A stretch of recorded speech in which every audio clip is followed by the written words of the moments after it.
दोस्तों, वेदांता लिमिटेड की बात करें तो स्टॉक के अंदर आज हल्की सी गिरावट देखने को मिल रही है। और इस गिरावट के पीछे सबसे बड़ी वजह बाजार में नरमी। बाजार में गिरावट का माहौल है, इसका असर देखने को मिल रहा है। लेकिन वेदांता बहुत अच्छा कर रहा है। अब यहाँ पे डीमर्जर होने और डीमर्जर को लेकर बड़ी अपडेट निकल के आ रही है। डीमर्जर कब तक कंप्लीट होने वाला है और डीमर्जर से क्या बेनिफिट होने वाला है, उसको अच्छे से समझेंगे। इसके अलावा वेदांता लिमिटेड ने एफपीओ लॉन्च किया है। अब ये एफपीओ का मकसद क्या है और किस तरह से फ़ायदेमंद साबित होगा, उसको अच्छे से समझेंगे इस वीडियो के माध्यम से। वेदांता की तरफ से कुछ बड़े बयान निकल कर आए, उसके क्या मायने हैं, उसको भी जानेंगे इस वीडियो के माध्यम से। लेकिन फ्रेंड्स, उससे पहले अगर आप पहली बार हमारे चैनल पे आए तो चैनल को सब्सक्राइब कर दीजिए, एक बेल आइकॉन दबा दीजिए ताकि जब भी नया वीडियो बने पहला नोटिफिकेशन आपको मिले। वीडियो पसंद आए तो लाइक से जरूर कीजिए। चलो फ्रेंड्स, वीडियो स्टार्ट करते हैं। मैं हूँ आपका दोस्त एस बी दवे और हमारे अपने चैनल ऑनलाइन कमाई में आपका बहुत बहुत स्वागत है। सबसे पहले वेदांता लिमिटेड के कारोबार की बात करें तो 715 पर इस समय स्टॉक ट्रेड करता हुआ दिखाई देगा। 0.88% की यहाँ पे गिरावट है, लगभग 1% के आसपास की गिरावट इस समय देखने को मिल रही है। तो कल 721 पर क्लोजिंग थी, आज 730 पर शानदार शुरुआत हुई। लेकिन जैसे कि अब देखिए गिरावट बाजार में बनी, उसका असर देखने को मिला। यही 730 का हाई बना के स्टॉक में फिर से गिरावट का सिलसिला शुरू हुआ और उसने 704 का लो बना दिया। तो आप देख ही सकते हो कि 26 रुपीज़ की यहाँ पे आज गिरावट देखने को मिली। तो प्रॉफिट बुकिंग जिसको करनी थी वो कर चुके हैं, क्योंकि गिरावट है, लोग ज़्यादा भरोसा नहीं करें बाजार पे। लेकिन फिर से 715 पे आना स्टॉक बात इस बात का सबूत है कि खरीदारी निचले लेवल से अच्छी हो रही है। 363 इसका लो बना हुआ है, 52 वीक का हाई 769 का है। फिलहाल स्टॉक अपने 52 वीक के हाई से थोड़ा सा नीचे है। इस समय मार्केट कैप 2.80 लाख करोड़ का है कंपनी का। इसका पी रेशियो 19.88 का है, जो बहुत ही ज़्यादा अट्रैक्टिव लग रहा है, क्योंकि अपनी पेयर कंपनियों की तुलना में ये काफ़ी कम है। और 7.20% का डिविडेंड पे आउट करती है। सबसे शानदार डिविडेंड देती है वेदांता। अब यहाँ पे जो बड़ी गुड न्यूज़ निकल के आ रही है, वेदांता एल्यूमिनियम ने यहाँ पे देख सकते हो कि वेदा अमृत जीविका फार्मर प्रोड्यूसर कंपनी बनाई है। अब ये देख सकते हो कि ये जो एफपीओ है, यानी एफपीओ का मतलब है फार्मर प्रोड्यूसर ऑर्गेनाइजेशन, यानी एफपीओ लॉन्च किया है। और इसका मकसद है कि 5000 लीटर हनी अप्रैल 2026 तक प्रोड्यूस करना। और ये इसका जो आगे जाके एवरी ईयर इसका करीब देख सकते हो कि 20,000 लीटर तक पर ईयर के हिसाब से इसको कैपेसिटी को लेके जाना है। यानी फार्मर को आत्मनिर्भर बनाने के लिए, हनी के प्रोडक्शन के लिए अभी सरकार ने वेदांता ने एक नया एफपीओ लॉन्च कर दिया है।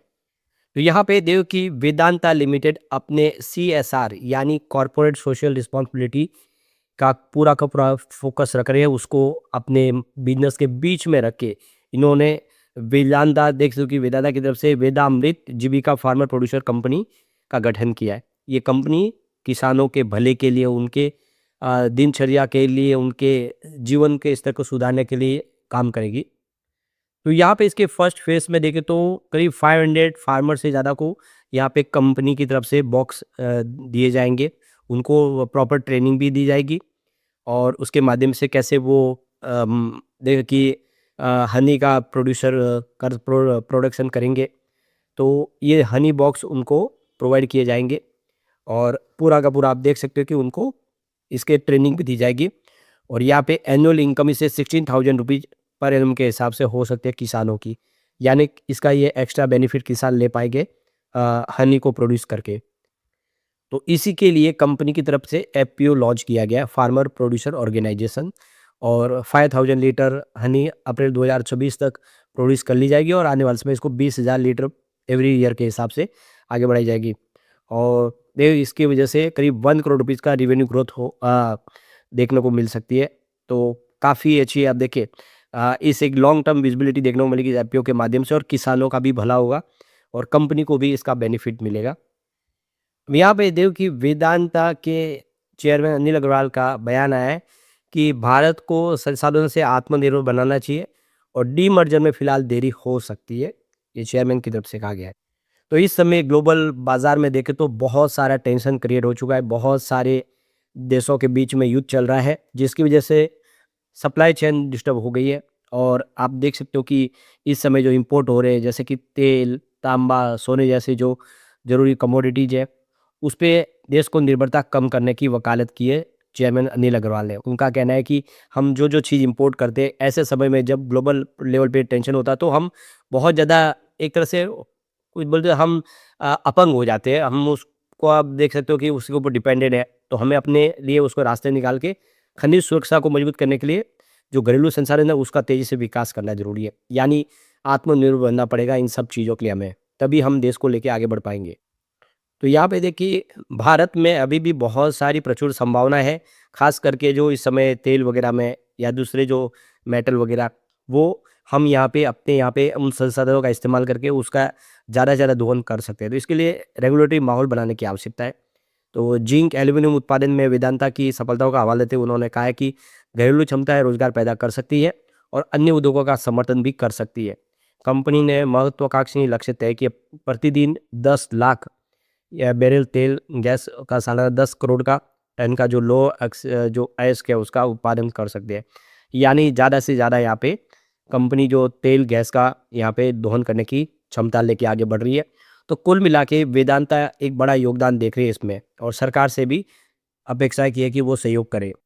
अब यहाँ पे एक तरफ तो सरकार से डिमांड की है कि देश को आत्मनिर्भर बनाने के लिए और कुछ बड़े फैसले, लेकिन वेदांता अपने बिजनेस को लेकर भी बड़ा फैसला कर चुकी है। वो अपने बिजनेस को 5 अलग-अलग हिस्सों में बाँटना चाहती है और सबको बाज़ार में डीमर्जर के बाद लिस्ट करना चाहते हैं। शेयरधारकों के लिए जो फ़ायदा होगा उनकी वैल्यू अनलॉक होगी और इसीलिए ये पुनर्गठन की प्रक्रिया को आगे बढ़ाया जा रहा है। लेकिन अभी भी रेगुलेटरी बाधाओं का समय-समय में विस्तार करना पड़ रहा है समय का, क्योंकि बहुत सारी इसमें अभी भी प्रॉब्लम आ रहे हैं। बहुत सारी रेगुलेटरी अथॉरिटी से परमिशन लेनी है।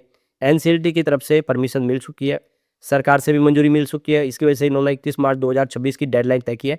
लेकिन ये लक्ष्य पूरा होना भी फिलहाल मुश्किल लग रहा है, क्योंकि ये लंबी पुनर्गठन की जो प्रक्रिया है उसमें कर्ज के आवंटन को लेकर अभी अनिश्चितता बनी हुई है कि किस तरह से डेट को बाँटा जाएगा, ये सबसे बड़ा प्रॉब्लम है। तो ये देखो हर कंपनी को कर्ज बाँटना है, जो कंपनी में भारी भरकम कर्ज है उसको अलग-अलग हिस्सों में बाँटना है। इसमें समय लग सकता है, तो ये डीमर्जर थोड़ा आगे भी बढ़ सकता है। तो यहाँ पे देखो कि एचएसबी ग्लोबल की तरफ से जो रिपोर्ट निकला है उसका कहना है कि इस समय जो घरेलू डिमांड है, सरकारी नीति और सकारात्मक वैश्विक आर्थिक स्थितियों के समर्थन से भारतीय जो मेटल और खनन क्षेत्र है उसमें वृद्धि की उम्मीद दिखाई दे रही है। नई सरकारी खनन नीतियाँ चांदी, तांबा और जस्ता जैसे घरेलू उत्पादन को बढ़ावा देने का लक्ष्य रखती है। वेदांता भारत की शीर्ष एल्यूमीनियम उत्पादक और प्रमुख वैश्विक जिंक खिलाड़ियों में से एक है और उसका फायदा कंपनी को मिलेगा, वो लाभ उठाने की स्थिति में है। तो कंपनी के ऑपरेशंस ने अच्छा प्रदर्शन किया है, जिसका price to earning P ratio देखें तो 17 टू 5 के बीच में, जो सेक्टर के औसत 26 के समान है। शुरुआती 2026 तक वेदांता का मार्केट वैल्यू 2.7 से 2.8 लाख करोड़ के आसपास है। तो यहाँ पे एचएसबीसी बहुत ज़्यादा बुलिश है और उनका कहना है कि वेदांता का फ्यूचर ब्राइट है और कंपनी आने वाले समय और बेहतर कर सकती है। उसका अच्छा उन्होंने टारगेट यहाँ पे सेट कर दिया है। तो यहाँ पे वेदांता अपना टारगेट के 1 अप्रैल 2026 तक डीमर्जर को कंप्लीट करना है, 5 अलग-अलग कंपनियों में बाँटना है। लेकिन अब आप देख सकते हो कि ये अभी भी जो है मामला इतना सरल दिखाई नहीं दे रहा है, क्योंकि मार्च शुरू हो चुका है, अभी भी बहुत सारे बाधाओं को पार करना है। तो डेट तो आ चुकी है 1 अप्रैल 2024 डीमर्जर की अलग-अलग कंपनियों को लिस्ट करने की, लेकिन अभी भी कुछ बड़ी प्रॉब्लम है। लेकिन अब देखें तो वेदांता का सबसे बड़ा बेनिफिट यही है कि ये सबसे शानदार डिविडेंड देने वाली कंपनी है और डीमर्जर के बाद 5 कंपनियों में हिस्सा मिलेगा और इसीलिए आप देख सकते हो कि यहाँ पे निवेशकों को एक लॉन्ग टर्म का नज़रिया लेकर निवेश करना चाहिए, क्योंकि जल्द ही डीमर्जर भी होगा और कंपनी का फ्यूचर ब्राइट है। तो ऐसे में उम्मीद है कि जिस तरह से ये ग्लोबल टेंशन चल रही है, मेटल कंपनियां कमाल कर सकती है और वेदांता उसमें सबसे अच्छी कंपनी दिखाई दे रही है। लेकिन फ्रेंड्स, कोई भी इन्वेस्टमेंट करने से पहले अपने फाइनेंशियल एडवाइजर से एडवाइस ले ले या अपना खुद का रिसर्च करें, क्योंकि मैंने वीडियो आपके एजुकेशनल पर्पज़ के लिए ही बनाया। वीडियो पसंद आए तो लाइक से जरूर कीजिए और चैनल को सब्सक्राइब कर दीजिए। Thank you friends.